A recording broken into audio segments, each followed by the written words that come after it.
राजेश, सबसे पहले आप बताएं, काफ़ी वॉलेटाइल ट्रेडिंग सेशन रहा है। ट्रेडिंग आइडियाज़ क्या रहेंगे? इंडिविजुअल स्टॉक पिक्स बताएं। देखिए निफ्टी काफी ओवरबॉट है और रेजिस्टेंस पे है। तो हम एक्सपेक्ट करें कि यहाँ से एक कुछ ना कुछ प्राइस करेक्शन आ सकता है। तो थोड़ा सा डिफेंसिव पे फोकस करेंगे।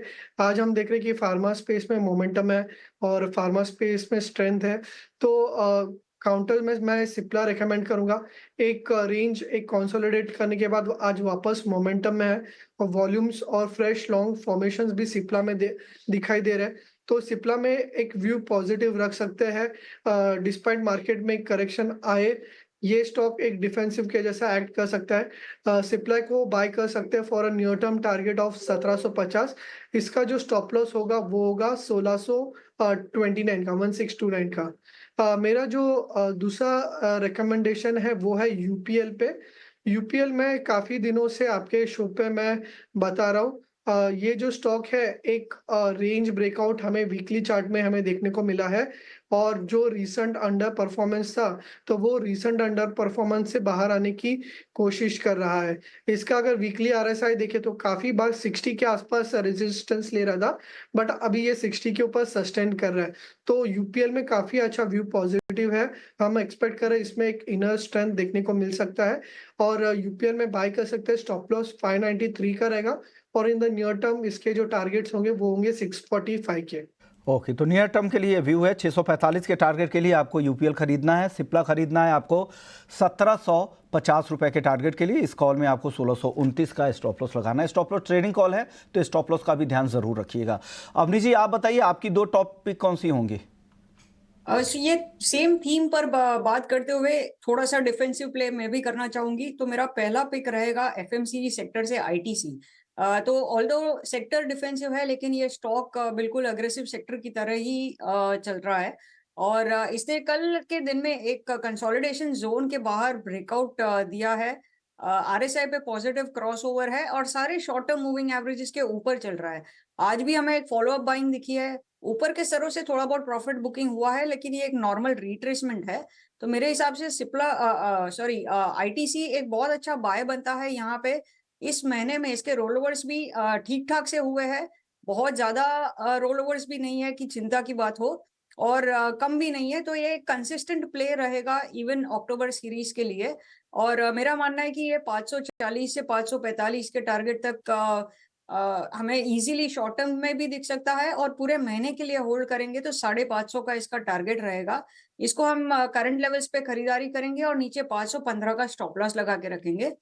दूसरा मेरा पिक रहेगा कोल इंडिया। ये एक रिवर्सल प्ले है। तो आईटीसी एक ब्रेकआउट प्ले था, अब रिवर्सल प्ले में हम कोल इंडिया देखेंगे।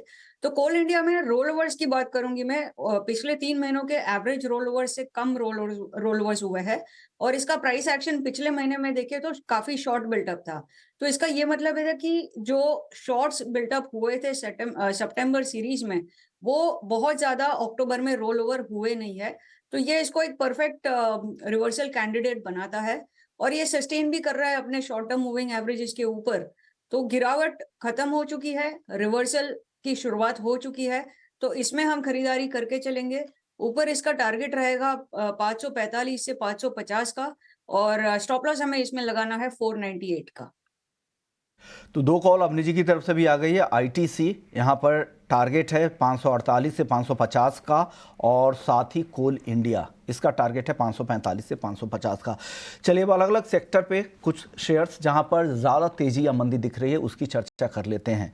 जैसा आशीषा कह रही थी शुरुआत में, रियल्टी इंडेक्स यहाँ पर सबसे ज़्यादा आज गिरावट दिख रही है। करीब करीब ये इंडेक्स 2.5% कमज़ोर है। और इस सेक्टर में Phoenix, Macrotech developers, Godrej properties, DLF, Oberoi सब में 3 से 5% तक की गिरावट दिख रही है। राजेश जी बताइए, इस सेक्टर की गिरावट पर कोई टॉपिक आपकी तरफ से? डेफिनेटली आज का अंडर परफॉर्मर है निफ्टी रियलिटी। बट अगर आप रिसेंटली भी देखें तो काफ़ी अच्छा रन दिया था लास्ट कुछ वीक्स में, तो ये थोड़ा-सा एक प्राइस करेक्शन जैसा है। बट इस करेक्शन में मैं सलाह दूँगा कि वापस बायस पॉजिटिव रखिए, डीएलएफ देखिए या ओबेरॉय रियलिटी देखिए। ओबेरॉय रियलिटी में भी अगर आप देखें तो काफ़ी अच्छे लॉन्ग फॉर्मेशंस और रोल ओवर हमें देखने को मिला था। तो ओबेरॉय रियलिटी, डीएलएफ ये हमारे टॉप पिक्स है।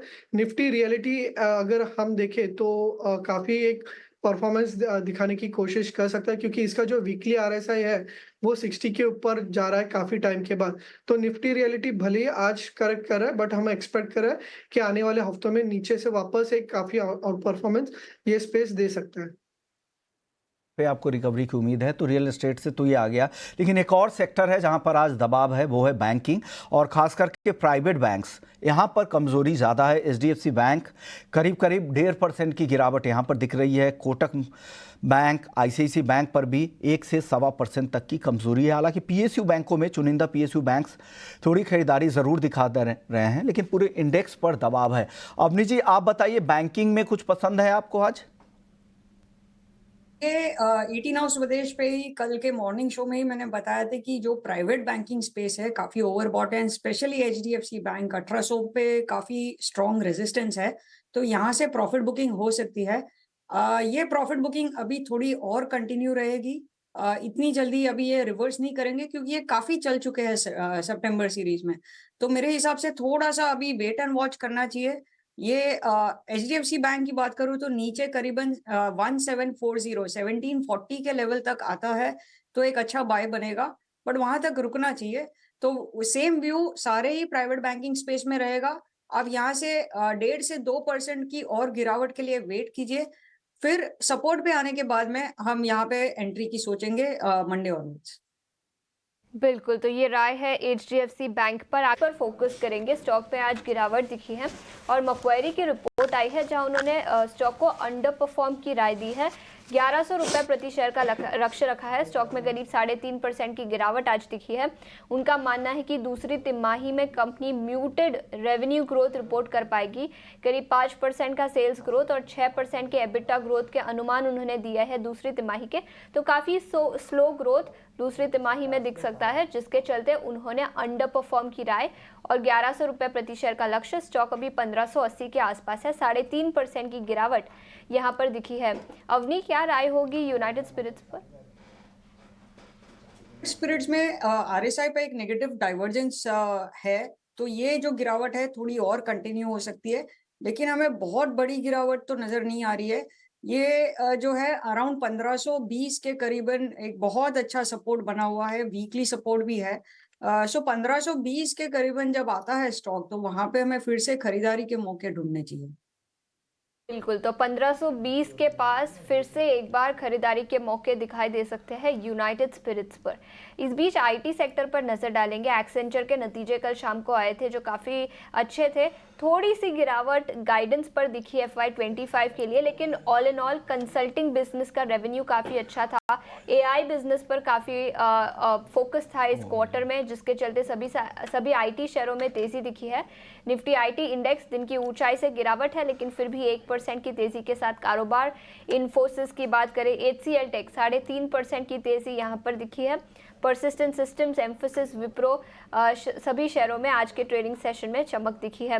राजेश, आपसे पूछना चाहूंगी निफ्टी आईटी इंडेक्स पर क्या राय रहेगी, और इन पर्टिकुलर HCL टेक इस स्टॉक पर अपनी राय दीजिए। 3.5% की तेजी के साथ निफ्टी आईटी इंडेक्स के टॉप गेनर्स में शामिल है।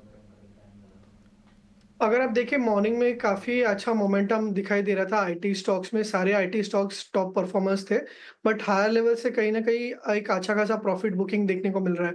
बट हैविंग सेड दैट काफ़ी अच्छा दिख रहा है आईटी स्पेस, एंड यहाँ से हम आउट परफॉर्मेंस एक्सपेक्ट कर रहे हैं। स्पेशली HCL टेक अगर आप देखें तो अपने जो गेन्स है वो अभी भी होल्ड कर रहा है, तो HCL टेक एक आउट परफॉर्मर रह सकता है फ्रॉम दिस बास्केट, और एक अच्छा अपमूव हमें आने वाले हफ्ते में भी देखने को मिल सकता है। Along with that HCL Tech के अलॉन्ग विद उसको देखें तो टीसीएस है। टीसीएस जो है अपने जुलाई का रैली जहाँ से स्टार्ट हुआ था उस लेवल्स पे आ गया है। ये लेवल कोइंसाइड करता है विद 89 ईएमए के आसपास।